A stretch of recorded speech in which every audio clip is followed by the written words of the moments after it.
দুঃখিনী মানা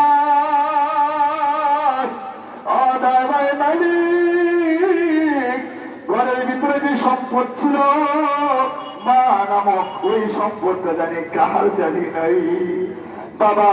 নামক ওই বৃক্ষটা জানি কার জানি, দিন যাবৎ বাবাকে বাবা বলে ডাকতে পারে না, কে জানি দীর্ঘদিন যাবৎ মাকে মা বলে ডাকতে পারে না রে মালিক। ওই গরম দুঃখিনী মা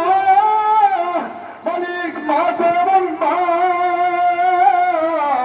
শীতের করে দিয়েছি,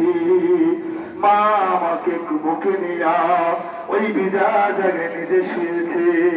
আর তারপরে যখন সেই জায়গায় পেশাব করে দিয়েছি আর ঘুমায় না, সারা রাত্র বুকের ভিতরে ধারণ করে দাঁড়িয়েছিল যেন কোনো সন্তানের যেন কষ্ট না হয়। আল্লাহ জানি না কার জানি জনক দুঃখিনী মা নেই, কার মা বাবা জানি এমন ছিল যখন ঈদ আসত আল্লাহ নিজে একটা কাপড় পরতে পারত না, কিন্তু সন্তানকে কাপড় কিনে দিয়েছে। সন্তান আজকে বড় হয়েছে, অনেক টাকার মালিক হয়েছে, ওই মাকে কাপড় কিনে দিবে, বাবাকে কাপড় কিনে দিবে।